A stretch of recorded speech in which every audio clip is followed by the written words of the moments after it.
Welcome to சுடுதண்ணி. Summer வந்தாச்சு. சம்மருக்கு ஏற்ற மாதிரி ஒரு குழு குழு ரெசிபியை தான் இன்னைக்கு நம்ம வீடியோவில் பார்க்க போகிறோம். பாதாம் குல்ஃபி எப்படி பண்ணுறதுன்னு பார்க்கலாம். நம்ம இதை வீட்டிலேயே செய்கிறனால ரொம்பவே ஹைஜீனிக்காக இருக்கும். இதோட இன்க்ரீடியன்ஸை நான் டிஸ்கிரிப்ஷன் பாக்ஸில் கொடுக்குறேன். இப்போ வாங்க சேர்ந்து சமைக்கலாம். நம்ம பாதாம் குல்ஃபி பண்ணுறதுனால ஃபஸ்ட்டு பாதாம் எடுத்துக்கலாம். ஒரு 15 to 20 பாதாமை 8 மணி நேரம் தண்ணியில் ஊற வச்சு வச்சுருக்கேன். இப்போ இதோட தோலெல்லாம் எடுத்துருங்க. இதை நம்ம நல்லா பேஸ்ட்டாக அரைச்சிடலாம். பாருங்க, இந்த மாதிரி அரைச்சிட்டு இதை தனியாக எடுத்து வச்சிருங்க.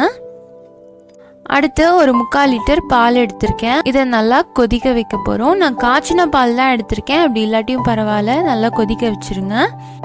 ஒரு 10 நிமிஷத்துக்கு அப்புறமா இது சைட்ல எல்லாம் ஆடை நல்லா சேர்ந்துருக்கும்.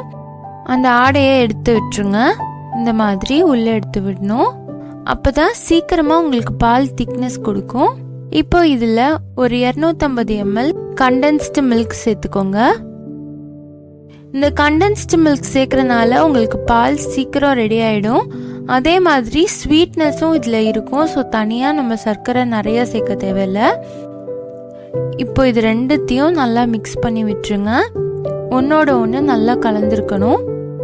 மிக்ஸ் பண்ணதுக்கு அப்புறமா இதில் ஒரே ஒரு பிஞ்சு குங்குமப்பூ சேர்த்துக்கலாம். இது கலருக்காக சேர்க்குறோம். இது சிம்லேயே ஒரு 10 நிமிஷம் வச்சிடலாம். 10 நிமிஷத்துக்கு அப்புறமா திருப்பி இதோட சைடில் பூரா ஆடை சேர்ந்துருக்கும். அதை எடுத்து விட்டுக்கோங்க. நான்ஸ்டிக் பேனில் பண்ணிங்கன்னா உங்களுக்கு அடி பிடிக்காது, கொஞ்சம் ஈஸியாக இருக்கும். இப்போ இதில் நம்ம அரைச்சி வச்சிருக்க பேஸ்ட்டை சேர்த்துடலாம். எல்லாத்தையும் நல்லா மிக்ஸ் பண்ணிக்கோங்க. ஒரு 15 நிமிஷம் இதை லோ ஃப்ளேமில் அப்படியே வச்சுருங்க. உங்களுக்கு இனிப்பு இன்னும் கொஞ்சம் தேவைப்பட்டுச்சுன்னா கொஞ்சமாக சேர்த்துக்கலாம். நான் 2 டேபிள் ஸ்பூன் மட்டும் சேர்க்குறேன். இதை நல்லா கொதிக்க வச்சிடலாம்.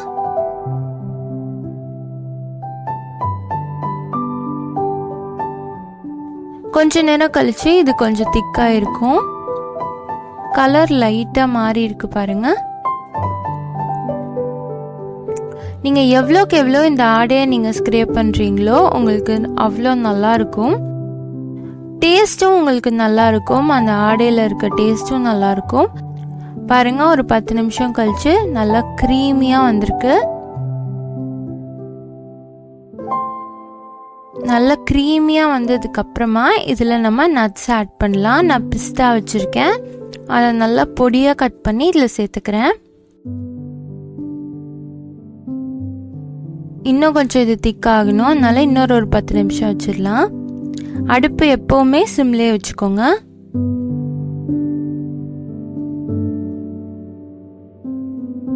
பாருங்க, இது சூப்பர் திக்காக வந்திருக்கு.